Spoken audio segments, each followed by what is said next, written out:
You are about to enter the Invention dimension, a place where you discover and uncover and activate the skills within you that you need to be an inventor. Sit back and relax and get ready to enter the Invention dimension.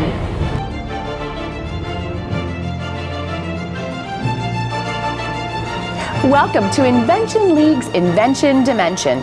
I'm Professor Prototype, and today we're talking about problems. We know problems are everywhere. Big problems like cleaning up the ocean, and smaller problems like how to spread peanut butter on a piece of bread without tearing the bread apart. Once we see the invention that has been created to solve a problem, it's easier to identify the problem. Sometimes we say, gee, I wish I would have thought of that. But have you ever thought about how people identify a problem and how they go about solving it? Problem seeking is the first step in finding an interesting problem to solve. The more specific one can be about their problem, the more focused the solution will be. For example, in general, someone might say the problem is their back hurts. Inventors need to know more. They ask questions like, when does your back hurt? How often? What are you doing when your back hurts? Where does it hurt? The more questions you ask about a problem, the closer you'll be to solving it in a new and innovative way.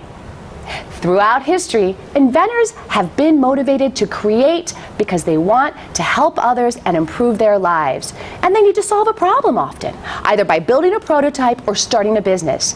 Their eyes and minds are open. Whether it's their own problem or recognizing one in everyday people, like a bus driver, banker, or police officer, inventors want to help. Inventors might even be inspired by nature, like Swiss engineer George de Mestral. He took his dog for a walk and discovered prickly burrs stuck all over his dog. He decided to take a closer look to see how it was sticking so well on his dog. Aha! The burrs have small hooks at the end of each needle. This inspired him to create what we use today to fasten all kinds of items together. Velcro! Today you're going to be introduced to a lot of different people with a lot of different problems that need to be fixed. You'll see firsthand how to generate and identify problems to solve. You get the idea. Let's go out and see what problems we can uncover today and how others find them.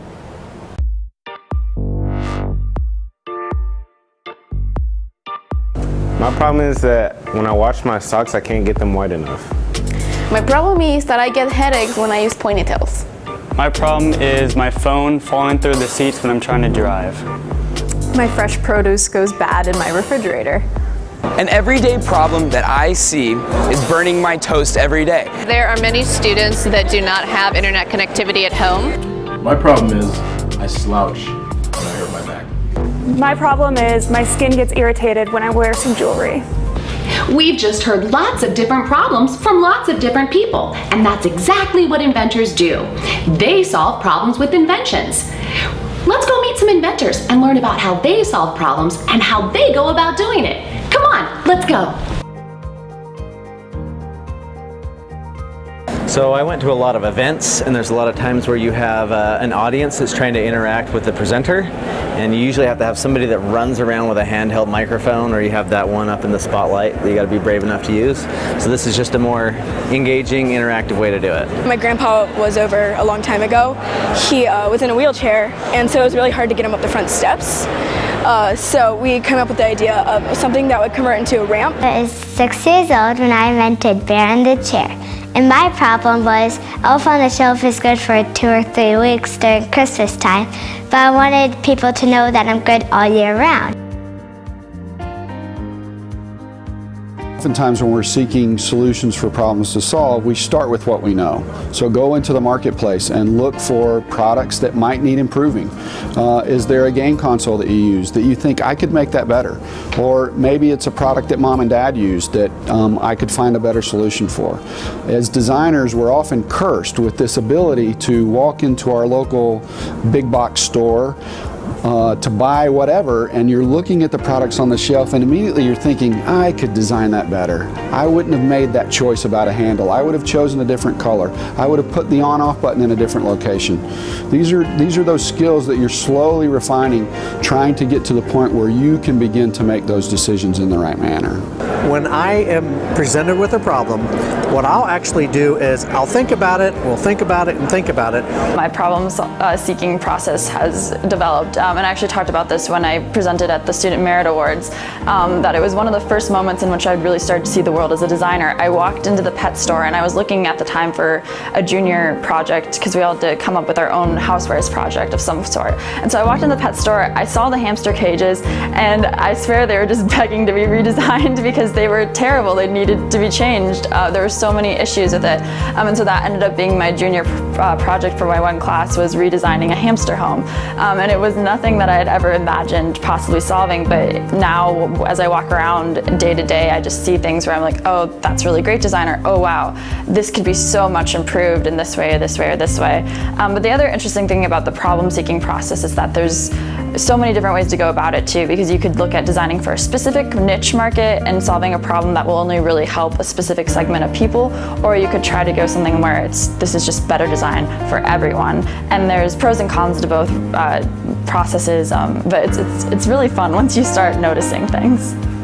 Biomimicry is the process of looking at nature, learning from it, emulating nature to solve human problems, to create new inventions, new products, new solutions, actually improving whole cities.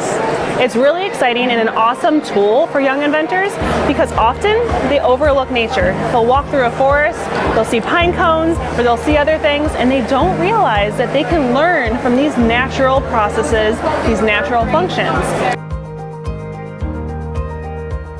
There are lots of fun ways for you to brainstorm problems to solve. You can make it a game. All you need is a Hoberman sphere, or maybe a Nerf ball, or even a brain ball. That would be fun.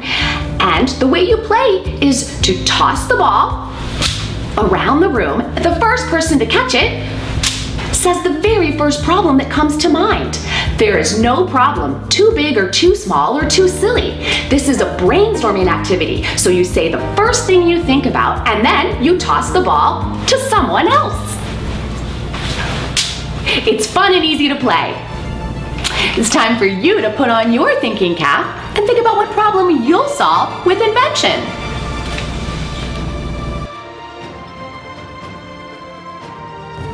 Remember, inventors and innovators look closely and ask lots of questions.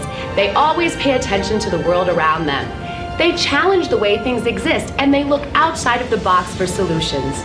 They think about how to make something work better or invent something brand new.